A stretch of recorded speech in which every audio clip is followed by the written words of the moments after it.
Hey there, tennis fans. I'm Grace Carter, and this is Tennis Now, presented by Tennis Express. Tennis Express, order today, and it ships today.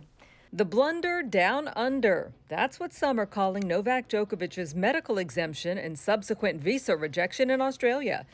The Australian Border Force canceled Novak's visa upon his arrival in Melbourne because he failed to meet entry requirements. Of course, they were waiting for Novak to arrive because he had posted about his exemption on social media as he boarded his flight.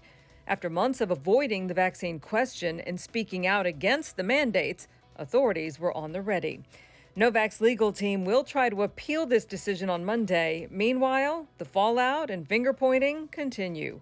Some say Novak is the victim of his own self-sabotage. Rather than follow the rules, he tried to exploit the medical exemption loophole and use his star power as leverage. But his supporters call all that nonsense. They say the tournament itself and Australian authorities bungled this case and escalated the embarrassment for everybody.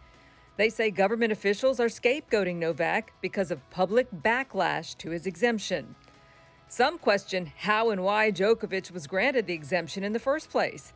Australian media has reported Novak's exemption was based on the fact that he had tested positive for COVID within the past 6 months.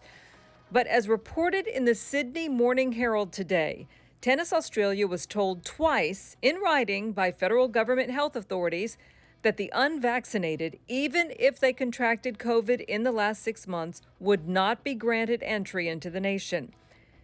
If the government had concerns about Novak, why wasn't his visa canceled before he boarded a 20-hour flight? Or was this just a chance Novak was willing to take? And by the way, Novak has yet to publicly confirm this report of a recent COVID bout.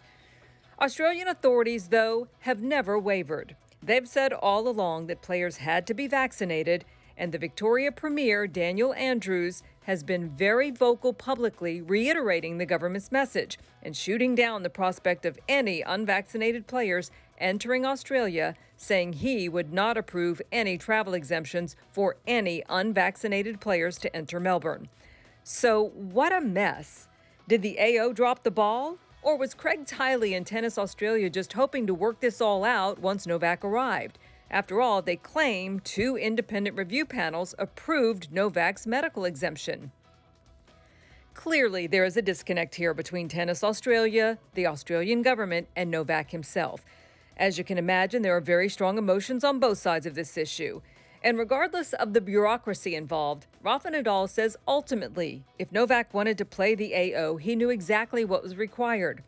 Rafa says everybody is free to make their own decisions, but then there are consequences. Rafa says for him it's clear. If you're vaccinated, you can play. He says the world has suffered enough to not follow the rules.